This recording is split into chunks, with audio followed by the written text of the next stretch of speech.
on va établir le tableau de variation d'une fonction à partir de son graphique.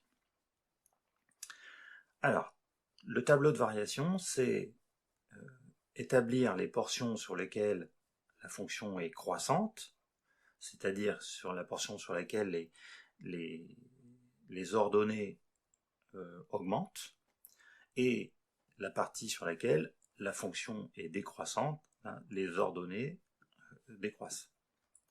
Donc, déjà, mon tableau, il va se faire sous cette forme-là. Donc ici, je vais avoir mes antécédents, et là, je vais mettre les variations de la fonction. Alors ici, j'ai une fonction qui est définie sur moins 6, l'intervalle moins 6, 5. Donc, moins 6, 5. Voilà. Ensuite, je vois que sur moins 6, moins 4, mes ordonnées augmentent.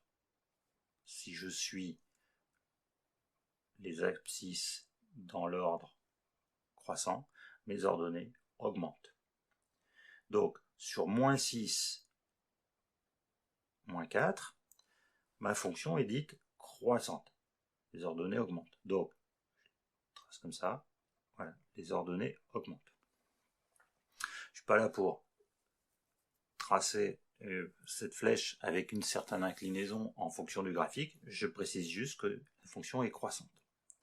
Ensuite, ce que je peux rajouter, c'est qu'en moins 6, j'ai la valeur moins 2, et en moins 4, j'ai la valeur, hein, l'image c'est 3. Ensuite, on continue. De moins 4 à 2, mes ordonnées diminuent. L'ordonnée de ce point-ci est supérieure à l'ordonnée de ce point. Donc, entre moins 4 et 2. Donc ici, mes ordonnées diminuent.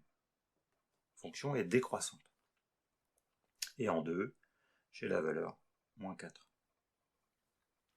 Et puis, sur le dernier intervalle, 2, 5, je vois qu'à nouveau, mes ordonnées augmentent. Donc ma fonction est croissante. Et en 5, j'obtiens la valeur 4. Donc voilà. Le tableau de variation donne une allure générale de la courbe. Alors ici, je le détermine à partir de la courbe. Mais l'idée par la suite, ce sera de déterminer d'abord le tableau de variation pour ensuite pouvoir tracer le plus précisément la courbe.